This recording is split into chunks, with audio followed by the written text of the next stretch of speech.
Hi friends, நம்ம இப்போ பார்க்க போகிறது முட்டை பொடி மாசு. இது நாங்கள் ஒரு 30 பேருக்கு செய்ய போகிறோம். அதனால ஒரு 35 முட்டை உடச்சி ஊற்றிருக்கேன். நீங்கள் உங்களுக்கு தேவையான அளவு முட்டை எடுத்துக்கோங்க. நான் இப்போ எடுத்துருக்கிற குவான்டிட்டியில் எல்லாருமே கம்மி பண்ணிக்கிங்க. ஆனால் செய்கிற விதம் எல்லாம் இப்படி தான். நீங்களும் வீட்டில் ட்ரை பண்ணி பாருங்கள்.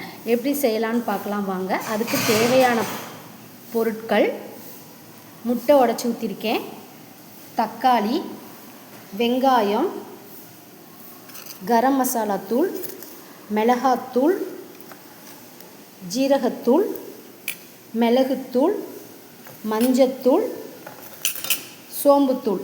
இப்போ நம்ம எப்படி பார்க்கலாம் செய்கிறதுன்னு பார்க்கலாம் வாங்க. இதில் எண்ணெய் ஊற்றிக்கிட்டாச்சு. இப்போ வெங்காயத்தை எடுத்து போட்டுக்கலாம். வெங்காயம் நல்லா வணங்கிருச்சு. இப்போ நம்ம தக்காளி சேர்த்துக்கலாம்.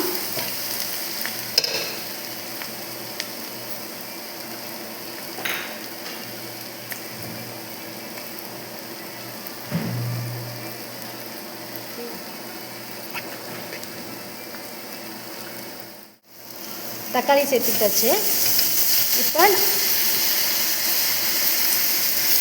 இப்போ இதில் கொஞ்சமாக உப்பு, மஞ்சத்தூளும் போட்டுக்கலாம்.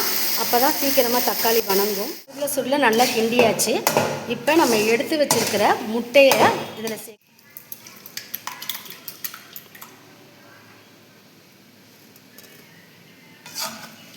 இதை நல்லா கிளறி விடுங்க. அடி பிடிக்காமல் நல்லா கிளறி மெதுவாக ஸ்லிம்மில் வச்சு கிளறி விடுங்க. பெருங்காயத்தூள் கொஞ்சம் போட்டுக்குங்க.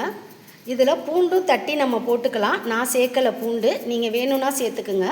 அவ்வளோதாங்க, முட்டை பொடி மாஸ் ரெடி ஆயிடுச்சு. இப்போ நம்ம கொத்தமல்லி தூவி இறக்கிடலாம்.